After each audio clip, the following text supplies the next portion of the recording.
Today we are going to look into 4 real jinn stories. But before we start with the stories, let me explain what are jinns for the people that don't know or aren't sure what they are. Jinns were created and have been on Earth way before mankind. They are simply another species. Shaitan, Iblis, was the most pious worshipper among the jinn kind, before he disobeyed Allah subhanahu wa ta'ala and fell from favor. This life is a test for them, just like us. After the judgment day, they'll also be admitted in Jannah or be thrown in hell, depending on how they led their lives. We humans have been forbidden to get in contact with jinns, just like they were forbidden to come in contact with us. But as you know, there are humans who have broken this rule. There is also jinns who have done the same. And today we are going to talk about some of these instances, inshallah. Allahu Akbar.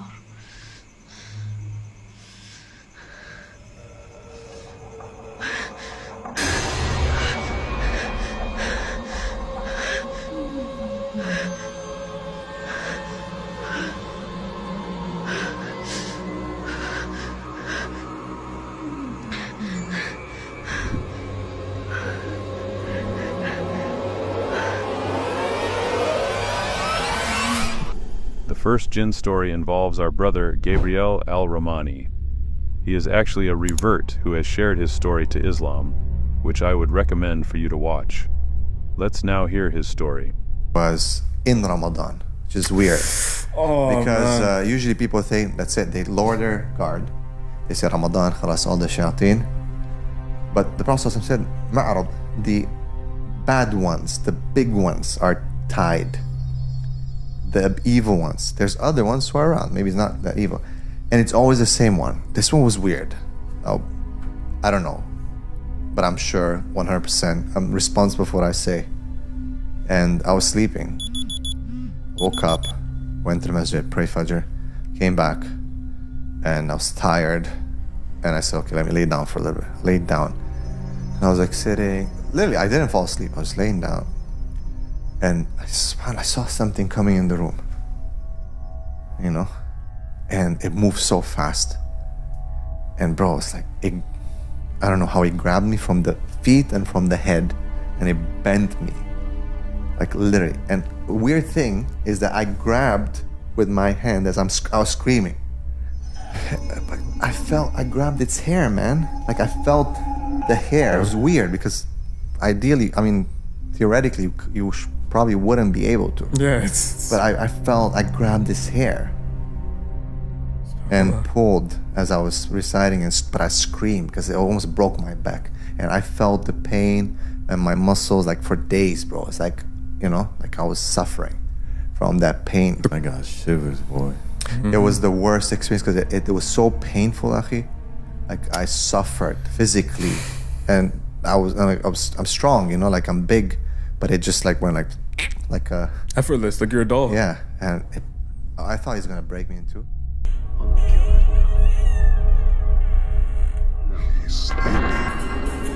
The second story will be shared by Sheikh Uthman.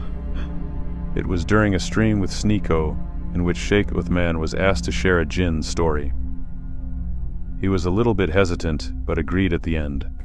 We have another, what I really wanted to hear is your weirdest jinn story. And jinn, for other people watching, jinn is basically demonic, devilish. What is the weirdest jinn story that you have for it? And I'm sure in your time you must have plenty. I don't usually talk about these because it attracts them. One of the things that attracts jinn is when you talk about them, right? And I don't talk about like stories on YouTube or somebody else told me. Like, I'm only going to talk about what I witnessed with my own eyes. And obviously I don't want to expose the family or the people that went through this, so I'm not going to give any indication that would expose who they are. But in San Diego, I'm not talking about like some in Sudan or Oman or Pakistan. In San Diego right here, we had a family, and Musa knows who they are. They own the store. He's been to that store. He knows the family, so it's not like they were just some obscure people. Somebody who used to pray with us and so on. And he called us up and he said, you know, I have a situation with my wife, and I need you to recite some Quran on her, right? And I don't usually get involved in these things. Like, first thing you see my schedule, I'm busy in a day and night. We got things going on at work, kids, homeschooling, family, work, actual work, and then dawah for the sake of Allah, and teaching and researching and reading. So I'm like, look, bro, you want to read some Quran, just you go read some Quran on her. I'm good. I don't do this kind of thing. He's a really good brother. We knew he was, and he was like, look, I wouldn't ask you unless this was the. So I was like, what's going on? And he was like, there's some situation. I told him, I'll tell you what. You know what? If there's something, go see a mental health professional. Probably some kind of a chemical imbalance, this and this. He was like, look, I've been to the hospital, I've been to doctors, I've been to psychiatrists, I've been through everything. I've had to hospitalize her many a times. They've done tests, and there's nothing wrong with her. And this is stuff that it's not normal, right? I was like, all right, tell me, like, just come over and then I'll tell you. I was like, all right. So one of our imams in the masjid, Sheikh Abdul Qadir, you met with him, right? So I called him up. He's a hafiz. He's memorized the whole Quran. I said, hey, look, this brother, he's a good brother. He's got the situation. You don't mind? Let's go read some Quran. It's probably nothing, but let's go do it. For the sake of Allah. No money, nothing. And the brother was like, sure. Let's go do it. I said, all right. Went to his house. When he got to his house, he was outside and said, look, let me talk to you. I said, all right, tell me what's going on. I said, look, I married my wife. I'm not going to mention the name of the country, but from another country, and she was raised in a very traditional village, and very doesn't speak English well. Only been here a couple of years. Moroccan? Not going to mention the name of the country. Not going to let you guess at it. Not Moroccan, but okay. Not going to let you guess anymore, right? So, I don't want to give any indication that would give away who they are, right? So, I mean, Musa knows because, obviously he was involved in the family and things, but we've kept this very private, Yeah. So I went to their house, and he told me, look, my wife just came to the US and then we have a store, and she started changing, and her hair started becoming shorter. She didn't cut it just started becoming shorter. Like, she was losing hair? No, it was it was shrinking? shrinking, and it was rough. And he said, when I approach her in a marital way, her face looks different to me, and she acts like a man. I was like, what? It's some real stuff. This is it's a little bit You weird. met these people? Yeah, it's real stuff. I'm like, wait, like, is there something going on? And he's like, no. He goes, and she's become rough with me. Like, sometimes even during, she'll grab my neck, and then at times she'll push my kids around, walking around. What? Right? And these are people, I'm telling you, this is San Diego. It's not like some, So I'm like, I was thinking like this guy is just kind of whatever. He's out of it. I'm like, oh, whatever, right? And he's like, look, my wife's only been here a few years, and she doesn't even speak English, but she was sending texts to a woman that worked there, explicit text. And it spoke like they weren't from here, but it spoke proper English, like slang. No, there were things in there that people in the hood would blush. Like slang. Right? And somebody You read the text? I did read the text. Bomba Kala. And there was like, I want to, with my, and your Yeah. words that aren't even like in a dictionary. Those are urban dictionary words. Right. That somebody who doesn't even speak English would no way understand or know. And they were written from a man's perspective. They were talking about, Yeah. I was like, this is, and they were, and what happened is that employee came to him and said, hey, look, this is going on. And he was like, what? And he said, when I confronted my wife, she just got violent until she had to be hospitalized. She was throwing the kids around. So I'm like, all right, there's some marital issues going on. Maybe she's gone rainbow or something. I don't know, right? So I'm not trying to. It's all right. I was like, what do you want me to do? He's like, can you read some Quran on her? I was like, all right. So Maybe she was taking steroids or something? all those thoughts were coming to my head. So he said, all right, let's go. And so we went in, and they had her covered up and things, and she had two big sons that were sitting next to her, like holding her, and I was like, this little lady, like, why are they holding her? The husband went behind her, and then we started. I told the sheikh, him, look, I'm gonna read Quran as well, but I don't want you to stop. No matter what happens, don't stop reading Quran, because I studied these things. So he started reading Quran, and she started shaking, and I was like, what's going on, right? And, they had her covered, but she was shaking. I was like, all right, it's not normal, but okay. So I said, look, my sister, right when I walked in, I forgot that, right when I walked, she goes, oh, you that N-word, Uthman. It sounds like a joke, but it's not. Like, she was the N-word, right? I'm going to try, who only been here for a few years, right? So I was like, this is kind of strange, right? So anyway, I started speaking, and then she goes, F you. And she was using the words, right? I was like, what the hell? Like, this is, and the sound was that of a man. And like, I never, I don't try to talk to women, so I mean, I don't know who she was. But you heard the voice too? No, he I wasn't there for it, but I talked to the guy. It was the people there was just me and the Sheikh Abdul Qadir. You met Sheikh Abdul Qadir. And the night he got back too, so. Yeah. So this started getting really weird. Like at first I was like, maybe it's got something else going on, but I'm like, how can, I mean, my wife had speaking to her, so I mean, it's not like, we know what the family is. So I was like, all right. And I was like, look, your sister, what's going on in this? And then she's like, F you, don't call me a sister. So the Sheikh, he was, the Qari, he was kind of, I was like, look, whatever happened, don't stop reading Quran, right? Whatever happened, no matter, right? And, I have a whole section in the library about the jinn and stuff I've shown you, so we know things. I was like, look, might get violent, whatever. I'm not touching them, bro, Like, I told the kids, like, you guys better handle this. And they're like, yeah. So we just started reading Quran, and she leaped out at me, like, grabbed me, right? Thing fell off. And I was like The Exorcist. I was like, whoa, right? Bro, like, Sons grabbed. Now, these are big old, men, mashallah. And then she was like, boom, pushed one out. Husband's trying to get her in a headlock. And I was like, whoa, like, it got real. Things fell off, and hair was short. Like, he wasn't lying, right? And subhanAllah, and this is what I'm saying. Like, people, like, I don't believe in unseen, and I don't believe in supernatural. I mean, I've seen stuff that science can't explain. So I was like, I started reading Quran as well. He was reading Quran. I started talking. I was like, look, whatever it is, you got to leave this lady alone. And I was like, look, sister, do you have an issue going on? I mean, something you want to talk about? Some changes? He was like, I ain't your sister. N-word, right? I'm like, whoa, right? And then, so we're like, okay, just keep reading. Like, well, I was there for a few hours, right? Keep reading Quran. After a while, she's like, yeah, it's my jam. And she's like, then it goes crazy again. I'm like, whoa, like, I'm all fist balled up and stuff. SubhanAllah.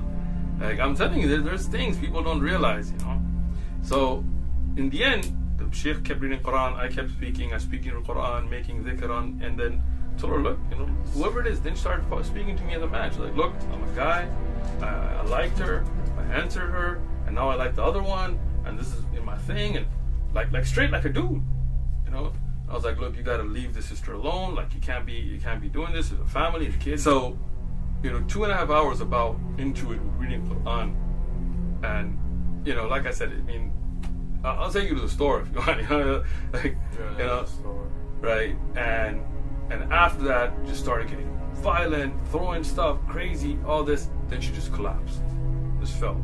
Dead? I was like, I'm out of here. I told the Sheikh, look, we gotta bounce, man. I gotta go home. Like, this is crazy. Yeah, we were at home that day. So I came home, and this is my family. I don't keep secrets from family. I told him, and the guy put the hijab on her and everything. And subhanallah, I didn't hear from him, and I don't want to call him because I'm not trying to get involved in this, right? I'm done. Week or something later, he called me. He's like, I'm going back to my country. I don't care about the store, this or that. I was like, how's your wife? He's like, yeah, she's better. She's not acting like that. She's talking normal and this. And then, subhanallah, he left. And then, I don't want to keep in touch. Like, this was, I mean, can you imagine being there? Like, this was some stuff, right? Months later, he came back to the U.S. Like, he wanted to do some stuff, business and stuff. And he came and saw me in the mosque. And he said, subhanallah, after that day, her hair grew back. Her face went back. She didn't even remember any of that.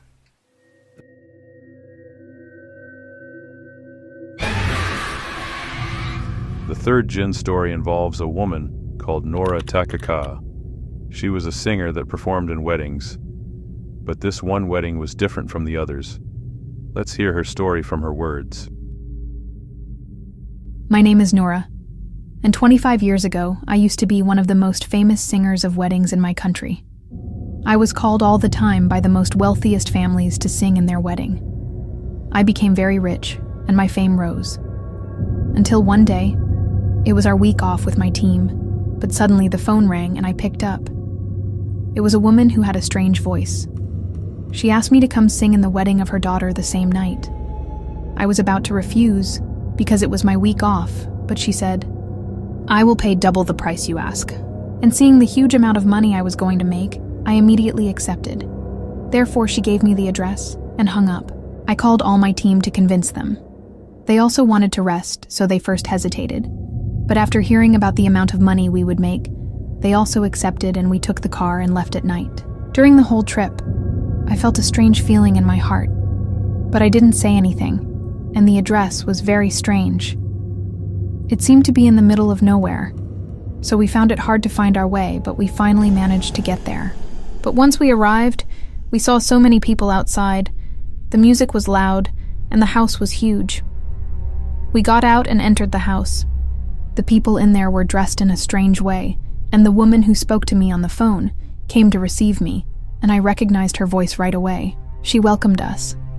But when she kissed my cheek, I noticed her skin was hard like a stone, and her clothes were also strange. I kept trying to ignore the strange feeling inside me.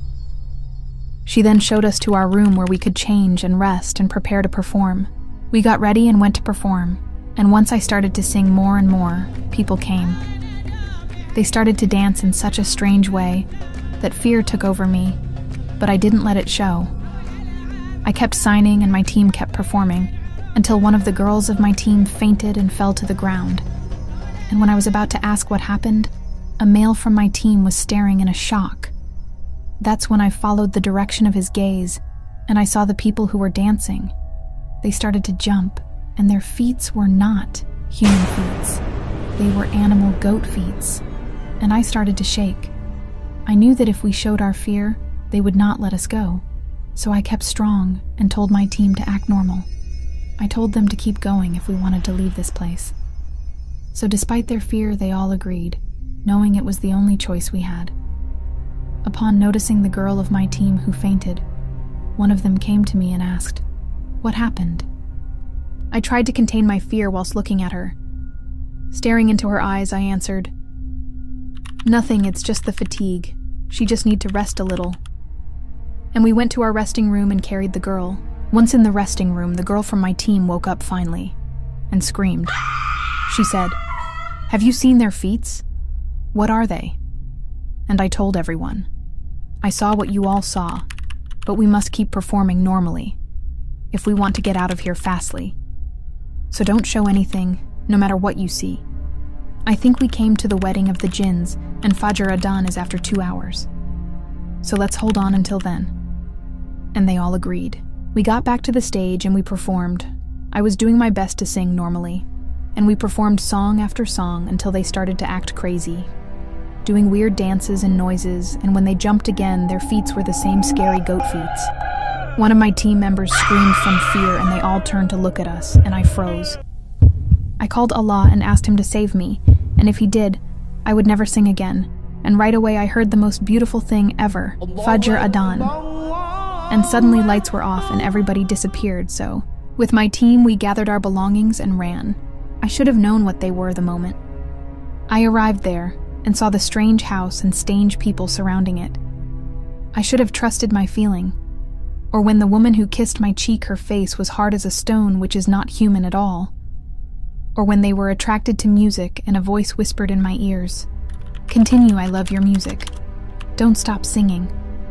Or when they showed us our resting room that looked like nobody entered there since 100 years, judging by the old bed and the dust everywhere and the smell. But I still didn't want to believe until my eyes laid on their feet. We ran as fast as we could until we saw a man walking and he stared at us. We stared at him back. He thought we were jinns, and we thought he was a jinn, until he said, "What are you guys doing in this old abandoned house?" I didn't understood what he talked about until I turned and saw that the modern house full of lights we entered earlier was now an old house in ruins. So we told the man what happened, and he said, "Indeed, this house is abandoned 100 years and is known to be inhabited by jinns." From that day, I never left my salah, and I went to perform Umrah and Hajj, never sang again, and I spent my days in worshipping Allah. When I think of what happened that night, it made me see how unaware I was, and I am thankful that it changed my life and permitted me to find Allah again. Alhamdulillah. In the last jinn story, Dr. Yasser Qadi shares his first jinn encounter and his personal experience. There is a lesson to learn in one of his stories, so let's hear it inshallah. When I first started doing ruqya, so I studied with the Shaykh in Medina in a particular year. I realized that I would be coming back and I'd have to do a lot of things that we weren't trained for. They do not teach you exorcism in Medina. There's no class called How to Get Rid of Demons 101. It doesn't work that way, okay? The curriculum in Medina doesn't have that. So I realized I would have to study on my own.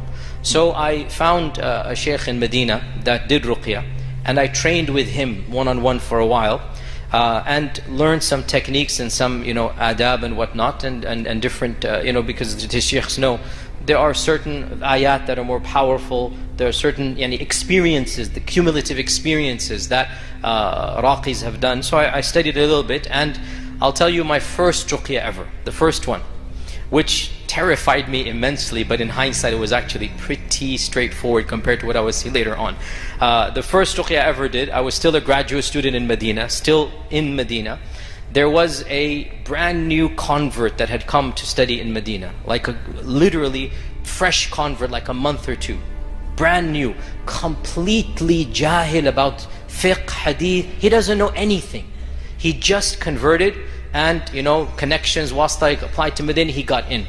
He's still learning how to pray. And the reason I say this is that what I saw with my eyes is found in the books of hadith. He could not know it himself. So one day his roommate was reading Quran, and weird growlings come from his room.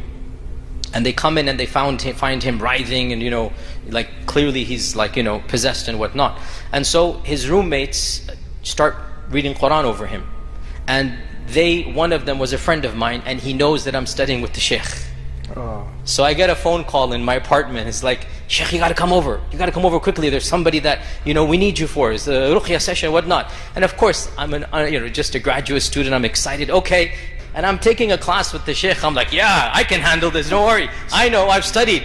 Zero experience, plenty of book knowledge at the time. Put the thobe right? on. Put the thobe on. Just drive to the dormitory. They were in the dormitory, and so the brother is lying down. And I spent like 2 hours the whole time there. So I remember many incidents happened there. Of the things is that when I first started reading Quran, subhanAllah, again with my own eyes. It's a very thin brother, just wearing a thobe, when I started reciting, I could see the jinn moving up and down his body. His body is rippling as if there's like an alien entity going up and down. And I would put my hand on his chest, and I'd see it like fluttering away. And I put my hand there, and it goes back up and goes here. And I put my hand here, and it goes. So I'm literally watching his body. You can't make your body ripple. You can't have just ripples coming up and down the body this way. And I'm seeing with my eyes that rippling taking place, and I'm beginning to panic quite a lot in this regard, okay? Because you can this is really bizarre. We spent the whole afternoon there. So one of the brothers, mashallah, he gifted us some lunch, because we're there. He went to get some lunch, so we're all sitting down to eat lunch, and the brother's sitting in the corner. He's just sitting by himself, and we're all eating. We say, "Akhi, join," like the brother, not the jinn. Brother, join. And he's like, "It's okay, I'm not hungry." Okay, so we're eating, and one of our brothers drops accidentally. It's like everybody eats from a common plate. So one of our brothers just drops a morsel. It just drops from his hand, and he leaves it there, and he goes in for round 2. Instantaneously, I saw from my corner of my eye, the brother just darted like a snake. You could imagine a snake with his left hand, grabbed that morsel and gobbled it down in a very unnatural manner. How so? Why so? What's happening? What did our Prophet ﷺ say? Hadith is in Sahih Bukhari. When a morsel drops from one of you, pick it up, wipe away any dust, and eat it, and do not leave it for shaitan. Allahu Akbar. This is a hadith. This brother could not have known of this hadith.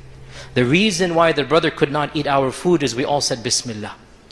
So he's saying, I'm not hungry. But he was starving, the jinn was starving. So the one luqma that falls down, and he doesn't pick it up, he's just like, I'm not going to touch that, it fell on the carpet. I'm going to go in for round 2. That luqma, that morsel, was jumped on immediately and swallowed with the left hand. Again, this is a new convert, not knowing anything. I saw with my own eyes, just darting out and gobbling it down like that. And this is reinforcing our iman that the Prophet is speaking the truth. that we are, alhamdulillah, people of the correct faith.